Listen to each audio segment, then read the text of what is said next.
Hello, how are you? Hope you're good. Today's video is brought to you by Zeus, nominating on the grass that he cried for 2.5 days non-stop when I was trying to put it away, so we portion control. This is a cat that eats nothing, right? But he eats grass.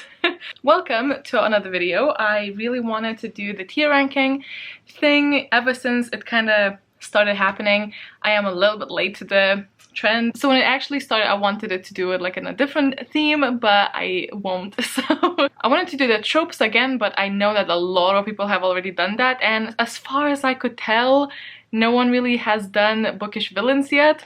If they had, then oh well. But I tried to look and I couldn't find it, so here we go. But if it's done, you know, it doesn't matter too much. But I am here to talk about the villains. This is definitely not a completed list, and because that would probably make this a very, very long video. But I've selected a good few, and I think this could be very fun for us to go through. I've also noticed that a lot of the tiers, like for some reason the S tier, which is the best tier, is like in red and it goes down to green, but the green is bad. And it was messing with my traffic light understanding of ranking stuff, so I've changed it a little bit. But anyway, okay, hopefully we're good to go. So I'll just plop my face here. So let me walk you through my tiers. We will start from the bottom one. Pathetic is just always such a bouncy word. I just always found it so funny, especially if you say it like pathetic. So that is my lowest of the tiers. Just above pathetic, we have forgettable, which is very self-explanatory, is just a villain that didn't leave much of an imprint in my memory. We have the participation medal, which is you've tried, you did your best, here's a participation medal. And then we have bachelors in villainy, which is, you know, a very decent knowledge of villainous acts and a very decent performance. This is your above average tier, pretty good. Then I was thinking of what would be a good tier for good, and for me, I think would want to read a prequel on it, like a backstory or like a story afterwards. Doesn't have to be prequel. I am intrigued enough that I would consider reading another book solely based on this character's story. And then above that, we have the masterminds of villainy, and that is a PhD in villainy, because apparently we are getting educated in here. Best of the best, we have God Tier. So I uploaded, for the majority of it, I uploaded the covers of the books instead of the characters. I was kind of... So a couple of books actually have couple of the characters, so we'll just have to try and remember that. I wanted to do artwork, but then I realized I'm not actually quite sure if that's fair use, even though I would have linked all of the artists, so I just didn't want to risk it.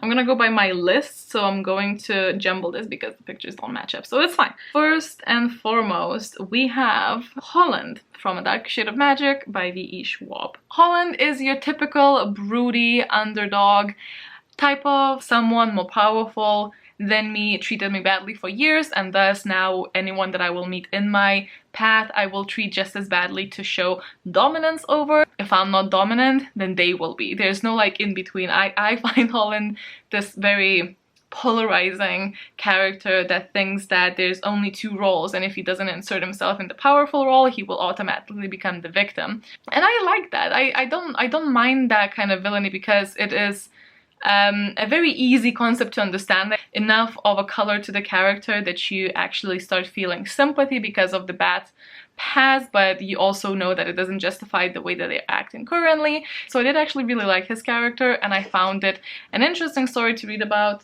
Zeus. I found it an interesting story to follow. However, I will say that it's definitely not the most original of concepts, and I feel like I've seen that kind of story a lot. So naturally, I would definitely gravitate towards the Bachelors in Villainy because I think it was done well.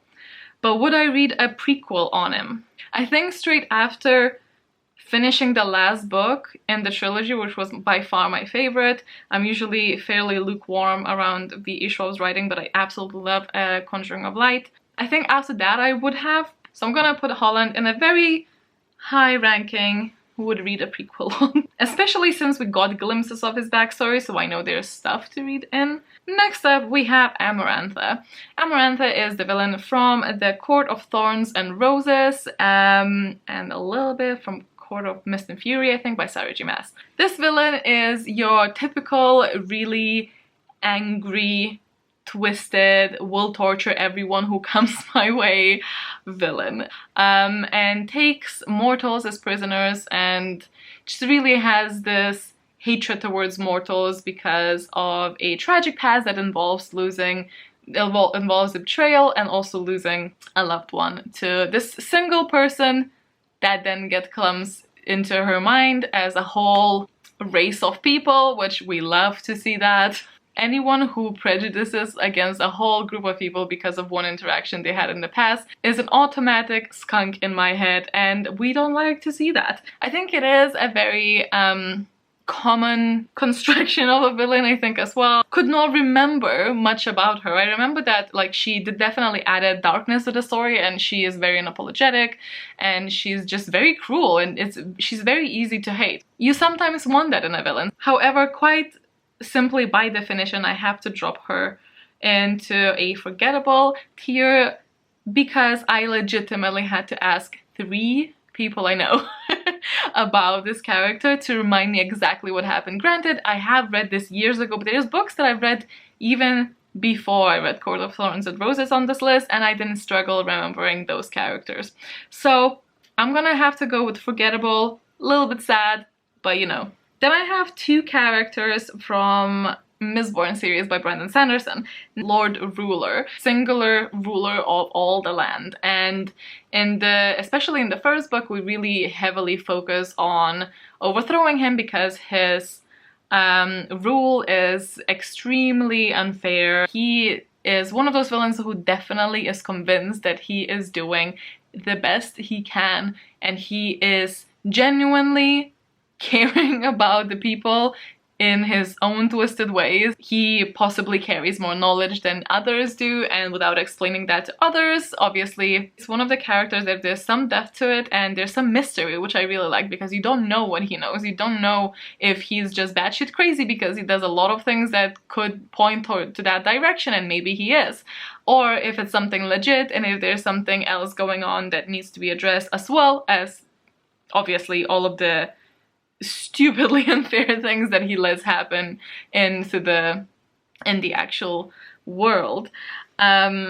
So I like the complexity of that, and I like the mystery, because apparently I'm learning about myself that I really like mysteries. And from my Copilot system, which I'll link down below, from my Copilot system, I'm starting to feel like the biggest influence on the enjoyment part of the scale is intrigue, because the more intrigue I have, the more I will want to read the book, and then the more I can experience all the other aspects.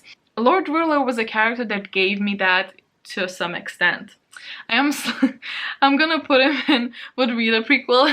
I'm realizing maybe I shouldn't have included the story because this tier, because I just naturally really want to read a lot of prequels on characters I enjoyed. So this particular graph might be very skewed. Then we have Ruin from Mistborn as well. I took a different book from the series for the cover. And Ruin is a godlike entity that dances in this ancient and never-ending battle with preservation. Ruin naturally wants to ruin things and tip the scale towards chaos and destruction, and whereas preservation wants to preserve things. Pretty straightforward. However, Ruin has this ability to kind of mind control and insert himself into very uneasy ways into the story, which I really appreciated. But it's not something I would like to actually read a prequel on, but I do like the godlike simple concept that you know, like if someone says that, oh, it's, you know, it's a ruin, I can get behind that, you know. I don't need a backstory. Like it's pretty self-explanatory, you know. There was ruin, there was preservation, and they danced together, and it's pretty easy to kind of follow, which I appreciate. So it's gonna be a bit higher than participation medal, and we're gonna go with Bachelor of Science and Villainy. Then we have Cersei from the Game of Thrones. I read the books when the second season or something came out of Game of Thrones, and since then I watched all of the seasons, so I can't quite separate it from the TV show, so it might just overlap a little bit. But Game of Thrones is a show where everyone and anyone could be a villain depending on how you look at the story, and I think that's one of the beauties of the whole story. No one is perfect. Oh my god, no one is perfect. So in my mind, she's a character who is very insecure and very forceful to prove her worth. She's also a mother whose sole priority is always the children, but she never really does a great job. So we definitely play into this wounded mother trope, and very obsessive character, very hungry for power that is just handed to the male counterparts in this universe. So much complexity to her, and you just so hate her so much. You just hate her so much, but then there's scenes where George R. Martin just makes you feel for her so badly, which is so crazy because you just hate her so much. I think she was very well done, but I would not read a prequel on her, so I'm gonna put it in Bachelor in Villainy. But that obviously could change with the last book, whenever that comes, or is it 2 last books? Then I'm gonna judge the next one mainly on the TV show, because I think this part was very different in the books. But I'm gonna go for the Night King. That was pathetic. It was pathetic. It started so strong, and the last season of that, I've never been more disappointed with the final battle of a villain, in my opinion. It was so bad. Speaking of, this next one is maybe a bit mean, but the, D&D, the writers of the last season of Game of Thrones, I'm sorry, but you guys get a participation medal. You tried to do something there. You did well on other seasons, but participation medal for the 7th one, because how dare you, sirs? How dare you? I'm not gonna go into pathetic because there's still amazing things about it, but it broke my heart. It broke a lot of fans' hearts. Anyway, continuing on with actual characters. Then we have Julius Kava from Nevernight by J. Kristoff. This is a character that is supposed to kind of, I think, pretty much be based off Julius Caesar. He's a pretty standard bad guy that we, as far as I know, I haven't read the 3rd book, but as far as I know, we don't really get a lot of backstory for. We get a backstory of our main character and why she hates him so much, but not so much about his story, other than he's just, kind of born evil. I might be wrong, but the reason I might be wrong is because forgettable. It did not leave an impression in my mind enough to remember him, and that's kind of sad. I've read 2 whole ass books, and he was in, I think, both of them. It's so forgettable. I don't know why, but I was not impressed with this villain. I could not tell you a lot about this villain, and I think maybe if it had a stronger villain, because this is like an endgame villain, if it had a stronger one, maybe I would have already read the 3rd book, but I didn't. The next one we have here is Cat in a Hat. Listen, this cat just marches into the house and stresses the hell out of the kids, just makes a mess just for the sake of it, knowing that he can fix it all in a second, but the kids are stressed out and he is just being a dick for the sake of being a dick. That at least gives him a bachelor's in villainy. Because I mean, that's pretty genius. It's just torture, but he's so chipper about it. And I'm gonna give it a participation medal, actually. Next character I have is Matic from The Cruel Prince by Holly Black, and he is a father figure. I think we're gonna have a couple of those here. He's a very weird father figure, however, because he kind of kidnaps our main character from her real parents and kills them in front of her, and then promises honorably to raise her and her sisters as his own, which he does, and he does love them, and he is a relatively good father, at least to begin with. A Stockholm Syndrome situation happening here. It turns darker the further you go into the books, and it's definitely such a complicated relationship between the daughter understanding that she is trapped in this love, but also understanding that he does love them in his own way. He loves them a lot in his own way, but also understanding this is a person that actually killed your parents and still wanting to impress him and show him that you are the shit.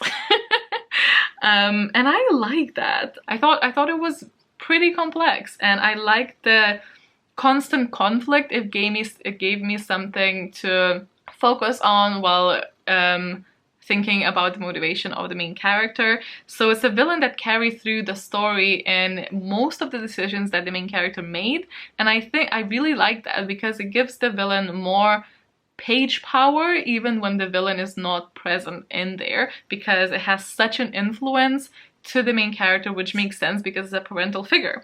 So I actually really enjoyed his story. However, I am not as intrigued about himself to read a prequel, and I don't think that I would give it as far as a PhD in villainy.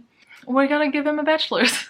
Next up, we have Chandrian. Chandrian are a group of 7 mythical beings. They are referred in folklore a lot to scare the children, and no one really knows much about them. This is from The Name of the Wind. The thing about this particular villain is that they are very clearly a villain, and they have such a strong atmosphere whenever they are on the page. And I remember them so vividly, even though we don't even get the vivid look at them, because we never clearly see them, and we just know that it's their doing, or we see a glimpse of them. And this book I have read before I joined BookTube, and to this day I get really this like curious, uncomfortable feeling thinking about them, even though we maybe got 30 pages maximum of their content through the whole 2 books, and one is like, I don't know, what, 700 pages or something. And the amount of impact that this little story about them had on me, I, my friend, am putting them in God tier, because to leave this type of imprint in my mind from such tiny page time is something else. So I applaud you, and you know, I hope to never cross your path. I really am looking forward to the 3rd book if we ever get it, because I want to know more. I want to know more.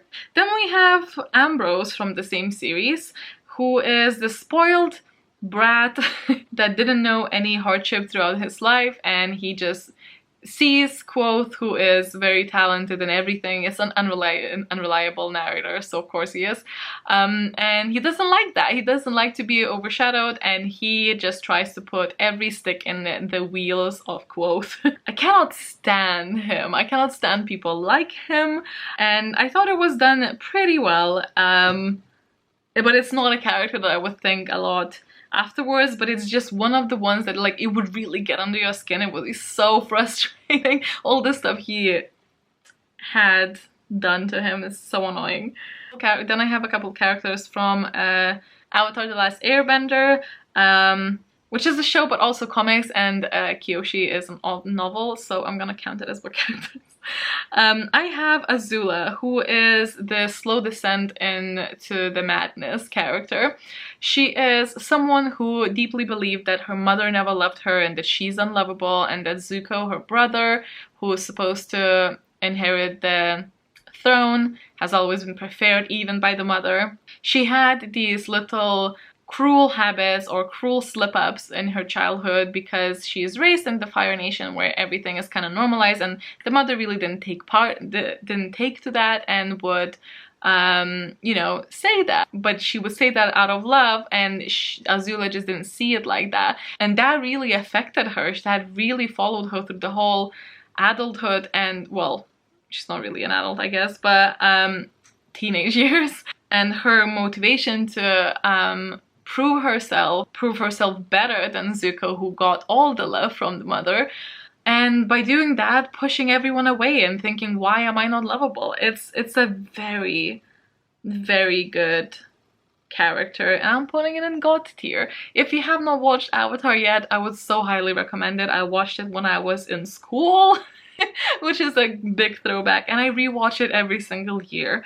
because when I find something I like, I have no chill. Similarly, we have Zuko, who is the brother of Azula.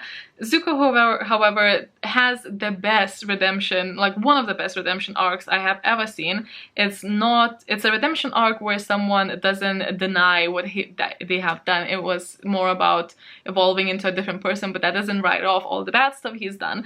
But however, because redemption arc is the main focus of a story, and the conflict between his family values and the values that he's finding himself, and through Iroh, which let's not even go there.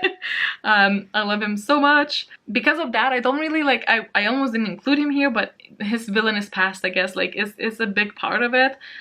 So I would definitely read a prequel, but actually a sequel to his story, because I love his arc so much.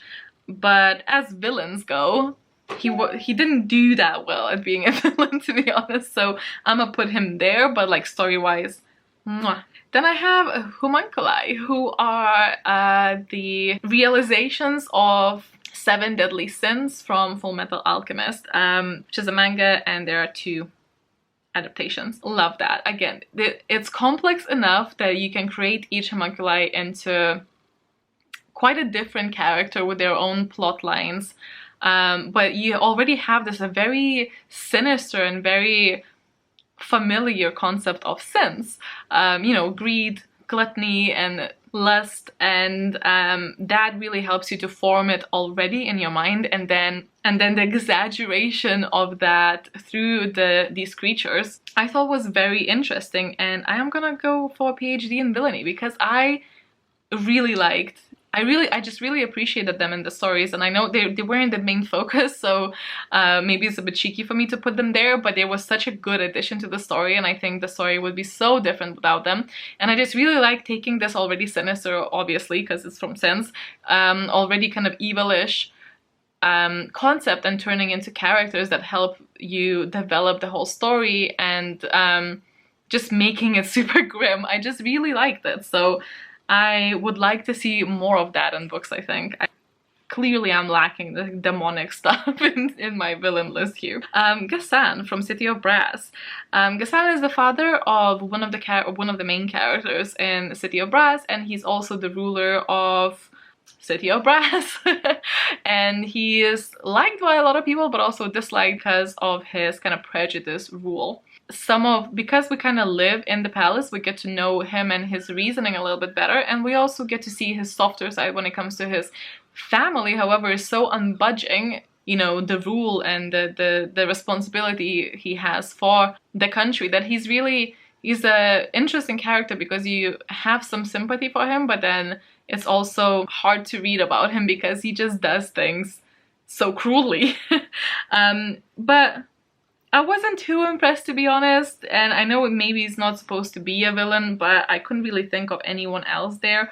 So I'm gonna give it a participation medal. It was just alright. I don't know, I've only read the first book, however, so I'm sure there's other things in the other 2, but just from the first book, participation medal. Participation medal seems like a perfect spot for that. Then we have Morgaine, who is the mother of Lou, our main character, in Serpent and Dove, and she definitely gets the Mother of the Year medal. She basically wants to sacrifice her daughter for the greater good of her witchy clan, and because, you know, for the greater good. And that's pretty much all you kind of need to know. That kind of sums her up. I'd say it's definitely just a participation medal because it was just kind of lukewarm. It wasn't bad. Like, I understood what she's doing. Actually, you know what? I'm gonna put it in forgettable because she kind of is. I'm not gonna spend any thought on her apart from when I'm reading a book, you know? Like, it's not gonna be a character that sticks with me. And it's a bit of a shame. I wish there was a bit more story toward, like, you know, some, like, more backstory about her and Lou and what they did together and why this would hurt, because so far I am not connected to her at all. All I feel towards her is just kind of like resent, you know, like it's a bad mother, like who does this kind of thing. But I don't feel anything strong towards her, so it's kind of like eh. Then the Commandant, I can't remember the name, but the Commandant, the mother of Elias from Ember in the Ashes, Another mother who gets a Mother of the Year medal. Her story is actually a little bit more sad, if I remember correctly. She is just a horrible mother. She just does not love her child. Because of their proximity and because of the power dynamic, that just the fact that she doesn't want him, it's very hurtful for him to be around her, and I think it had more of an effect on the story than, let's say, Serpent and Doves, because in that one we're trying to avoid her. So I'm gonna put it in participation medal, but I did not care enough to, you know, go and read a prequel about it, nor do I think that it was done that well. But again, I only read the first book in that particular series as well. I have a couple here that I can't really comment too much about.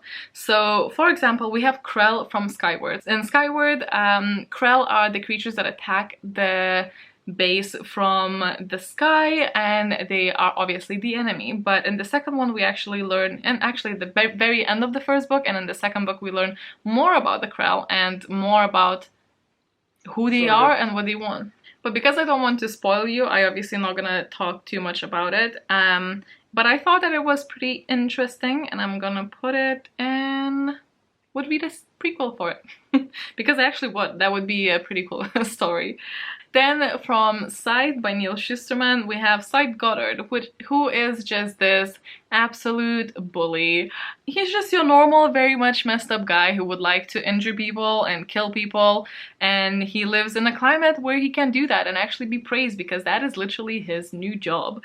I think the novelty of being able to do that wears off. He is obviously trying to push for more extreme measures. It's a pretty believable character, so I'm not sure whether to put it in participation medal or in Bachelor's in Villainy, but I think participation, I mean, it was pretty okay. Next up, from Strange the Dreamer by Laini Taylor, I have Minia, who is a demon child. Well, she's not a demon, but she might as well be.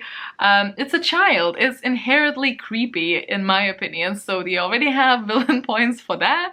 But Minia is stuck in a child's body, but her mental status obviously, like, it keeps growing. And Minia traps souls that are on their way from, you know, passing, and they're on the way to whatever leads next, and she catches them and enslaves them because it's creepy.